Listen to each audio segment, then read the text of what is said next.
قرآن پاک میں آتا ہے ظہر الفساد فی البر والبحر بما کسبت ایدی الناس، کہ خشکی اور تری میں جتنے فساد برپا ہو رہے ہیں نا، یہ انسان کے ہاتھوں کی کمائی ہے۔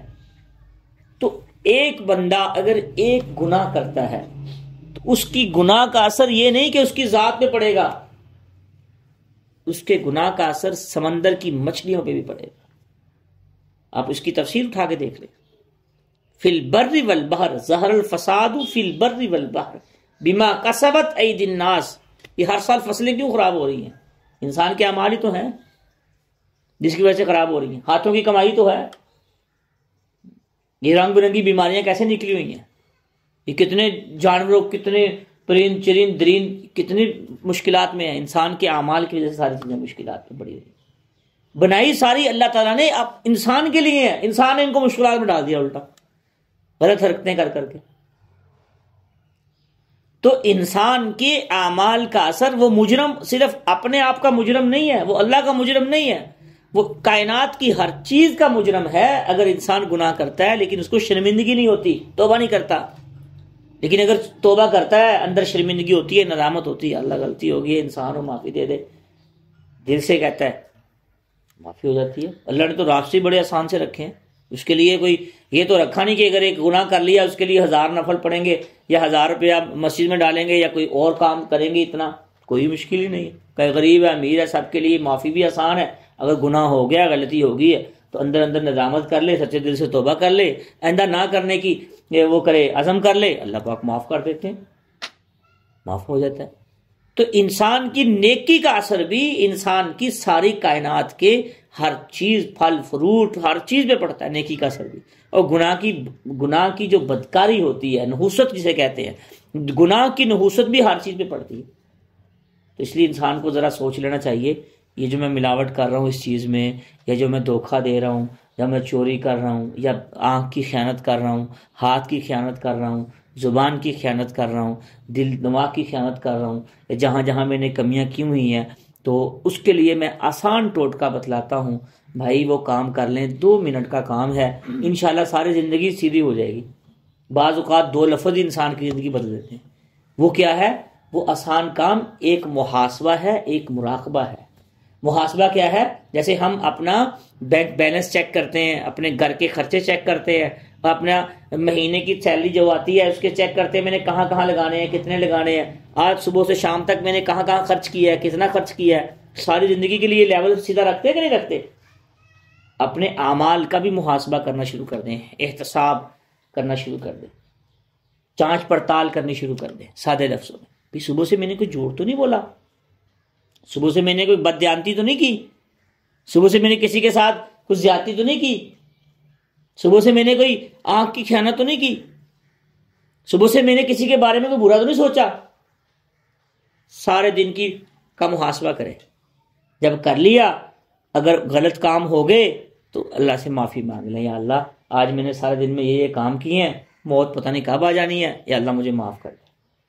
یہ ہے شام کو جیسے ہم اپنے دنیاوی کاموں کا محاسبہ کرتے ہیں اور حساب کتاب لگاتے ہیں، ایسے ہی اپنے جو اعمال ہیں ان کا بھی انسان کو حساب کتاب لگانا چاہیے۔ حساب کتاب، پھر مراقبہ کر لے۔ مراقبہ کیا کرے؟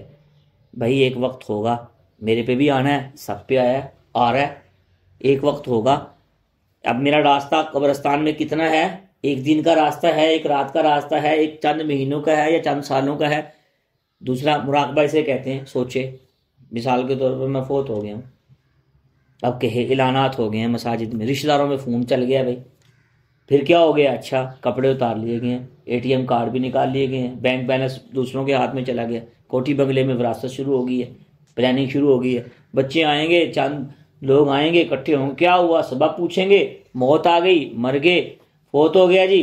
اچھا ایک ٹیم قبرستان میں چلی جائے گی قبر نکالنے کے لیے، وہ قبر کھود رہی ہے، تو اس کے بعد جو ہے چلیں یار جلدی کرے، جلدی نہائے۔ ایک ٹیم اس کو نہلانے کا انتظام کر رہی ہے، تیسری ٹیم اس کے کفن دفن کا انتظام کر رہی ہے، کچھ ٹیم پیچھے بیٹھی ہوئی ہے، اس کے بارے میں باتیں کر رہی ہے، کچھ سیاست کی باتیں کر رہی ہے، کچھ کاروبار کی باتیں کر رہی ہے، اور کوئی اپنے اپنی باتوں میں لگے ہوئے ہیں۔ رسم پوری کرنے کے لیے جنازوں میں شرکت ہوتی ہے آج کل، کہ کہیں ناراض ہی نہ ہو جائے کوئی، دعا کے لیے، میت کی دعا کے لیے، بخشوانے کے لیے تھوڑی آتی ہیں. جنازہ آتا ہو تو بخشوانے کے لیے نیت کریں نا. ہمارا جنازہ ہی نہیں آتا، سن کے دیکھ لیں. محنت ہی نہیں کی آخرت پہ، دین پہ. پھر کیا ہوتا ہے؟ ٹائم ہو گیا جی، چلو جی جلدی دفناؤ. او میرے دوست، جن بیوی بچوں کے لیے تو نے رسک لے کے قرضے لیے ہیں، اب خود بھگتے گا جا کے قبر میں. ہوئے ہوئے ہوئے ہوئے. اسے مراقبہ کہتے ہیں. انسان اپنے بارے میں سوچے کہ ایک وقت آنا ہے، پتہ نہیں کب آ جائے. جب یہ اندر سوچ پیدا ہوگی، ہر روز 24 گھنٹے میں 1 منٹ صرف یہ پوری ریل چلائے دماغ میں کہ میرے ساتھ بھی ایسے ہونا ہے، چند دن میں سارے اعمال ٹھیک ہو جائیں گے. بڑے بڑے پروجیکٹ کرنے سے پہلے، ادھار لینے سے پہلے، ملاوٹیں کرنے سے پہلے، دھوکے کرنے سے پہلے، جب اندر پتہ ہوگا نا میرا اور قبرستان کا کوئی راستہ دور نہیں ہے، چند گھنٹوں کا فاصلہ ہوتا ہے موت آنے کے بعد، تو پھر انشاءاللہ زندگی سدھر جائے گی. کوشش کریں گے نا انشاءاللہ. بھئی آج سے کوشش کریں. شام کو 2 چیزیں سوچیں. اگر مزدور ہے سوچے میں نے مالک کو دھوکہ تو نہیں دیا آج، میں نے مالک کے خوف سے رب کی لعنت تو نہیں لی. جب مزدور مالک کے خوف سے جھوٹ بولتا ہے تو اللہ کی تو لعنت لیتا ہے کہ نہیں لیتا؟ اللہ لعنت اللہ الکاذبین، جھوٹے پہ اللہ کی لعنت ہوتی ہے. مالک ہے تو وہ سوچے کہ میں نے مزدور کو مزدوری تو اس کے کام کی دینی ہے، میں نے ڈانٹا تو نہیں اس کو فضول، میں نے اس پہ غصہ تو نہیں نکالا کہیں. بھائی میں اس کی تنخواہ سے زیادہ کام تو نہیں لیتا. اگر لیتا ہے تو وہ آرام کھاتا ہے. مسائل معاملہ سیدھے سارے باتیں سیدھی سیدھی. اللہ تعالی ہمیں مراقبہ اور محاسبہ کرنے کی اپنے اعمال کی توفیق عطا فرمائے.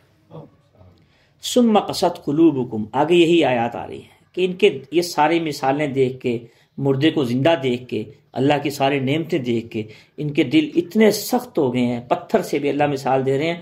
فَهِيَ كَالْحِجَارَةِ، پتھر کی طرح اس کے، یا او اشد قسوہ، پتھر سے بھی زیادہ سخت ہو گئے. پھر بھی اللہ کی طرف نہیں آتے، پھر بھی یہ آخرت کی طرف نہیں آتے، پھر بھی یہ اس دنیا کے چکروں میں پھنسے ہوئے ہیں. وَإِنَّ مِنَ الْحِجَارَةِ، بعض ان میں سے وہ پتھر تو ایسے ہوتے ہیں، ان میں سے تو چشمے بھی جاری ہو جاتے ہیں، یہ بھی نرم پڑ جاتے ہیں. لیکن انسان کا دل اتنا سخت ہو گیا ہے دنیا کی معاملات اور چیزیں دیکھ دیکھ کے یہ اپنی قبر اور آخرت کو بھولا پڑا ہے. تو یہ آخرت پہ، قرآن پہ، تورات، انجیل، زبور پہ ایمان نہیں لے کے آتے. اس کے باوجود نشانیاں بھی آنکھوں سے دیکھ لی، مردے بھی دیکھ لیے، گائے کے نفع نقصان بھی سمجھ آ گئے، ساری چیزیں دیکھ کے سن بھی لی، یہاں سے اٹھے وہ ویسے کے ویسے ہو گئے. تو اللہ پاک نے اس کی بڑی سختی سے، اللہ تعالیٰ نے، اللہ کو نمٹنا بھی آتا ہے نا. جیسا اللہ پاک غفور الرحیم ہے، ارحم الراحمین ہیں، بڑے کریم ہیں اللہ پاک کی صفات، تو ان بطش ربک لشدید بھی تو ہے. میرے بھائیو، انسان کو سوچنا چاہیے، کبھی کبھی تنہائی میں بیٹھ کے 2 آنسو اللہ کے سامنے بٹھا کے بہا کے انسان کو.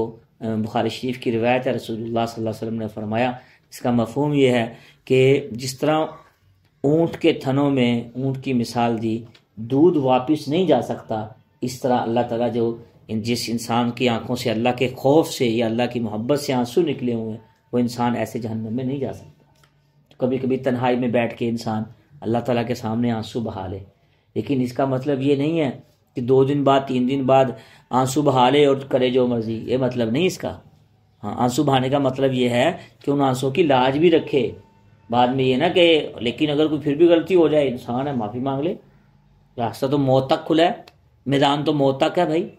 تو اللہ پاک فرما رہے ہیں بعض پتھر وہ ہیں ان میں سے پانی نکل آتا ہے، بعض تو اللہ کے خوف سے اللہ کے سامنے جھک جاتے ہیں پتھر. یہ قرآن پاک میں ایک اور جگہ آتا ہے، وَإِن مِّن شَيْءٍ إِلَّا يُسَبِّحُ بِحَمْدِهِ، کائنات کی ہر چیز اللہ تعالیٰ کی تسبیح بیان کرتی ہے. ہر چیز، یہ گلاس، یہ ذرہ، یہ لکڑی، کائنات کا ہر ذرہ اللہ کی تسبیح بیان کرتی ہے. لیکن انسان ہی ہے جو بھولا ہوا ہے، ایسا بھولا ہوا ہے، اس کو فکر ہی نہیں، نہ آخرت کی فکر ہے، نہ دنیا میں اپنی زندگی بنانے کے اس میں لگا ہوا، بیچارہ مصروف ہو گیا زیادہ.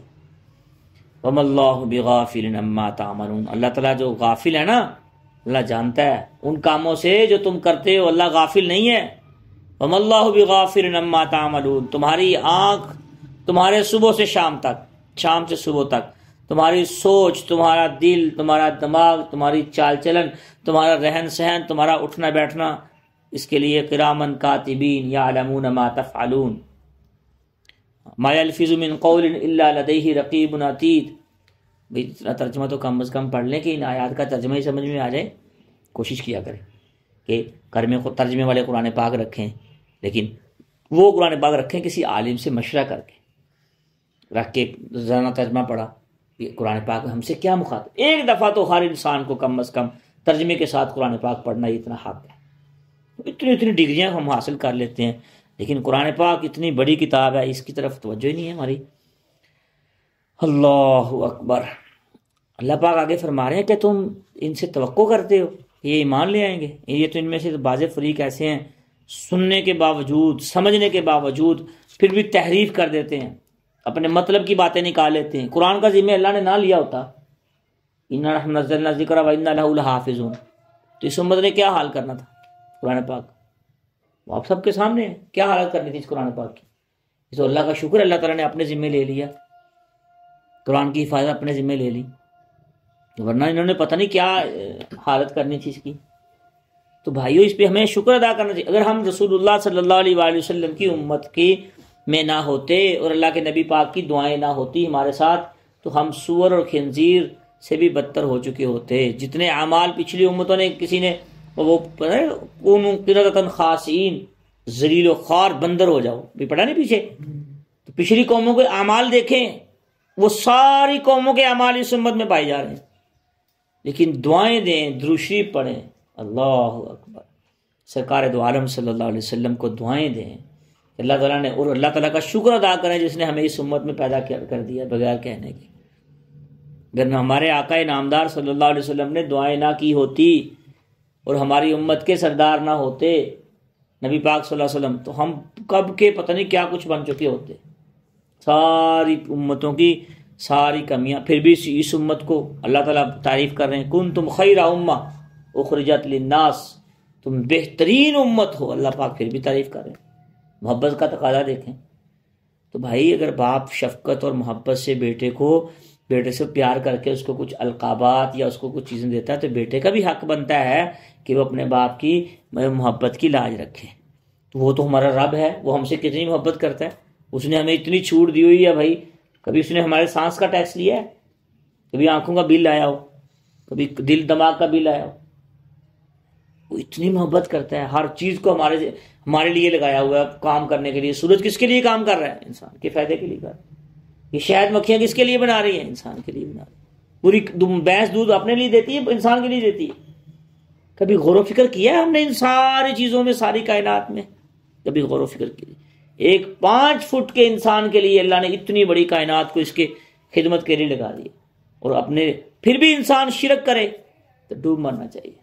پھر بھی انسان اللہ کے ساتھ کسی کو شریک ٹھہرائے، وہ انسان ہی نہیں ہے جو شرک کرے۔ اللہ تعالیٰ ہمیں آخرت کو سامنے رکھ کے دنیا کی زندگی گزارنے کی توفیق عطا فرمائے۔ ثم یحرفونہ من بعد ما عقلوہ یعلمون۔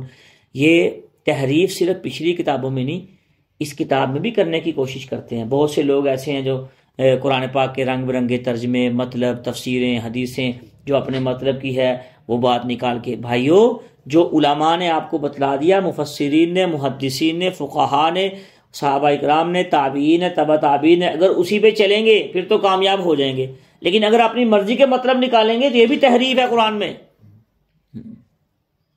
یا جو آج کل یوٹیوبر بیٹھے ہیں، اسکالر بیٹھے ہیں بن کے، پروفیسر صاحبان، قرآن پاک کو بیان کرنے کے لیے، سمجھنے کے لیے 20 سال پڑھنا پڑتا ہے گھٹنے ٹیک کے کسی شٹائی کے اوپر۔ یہ تماشا نہیں ہے، یہ قرآن ہے، یہ کوئی مذاق کی بات نہیں ہے۔ اس کے لیے عالم بننا پڑتا ہے، 32 علوم سیکھنے پڑتے ہیں قرآن پاک کی تفسیر بیان کرنے کے لیے۔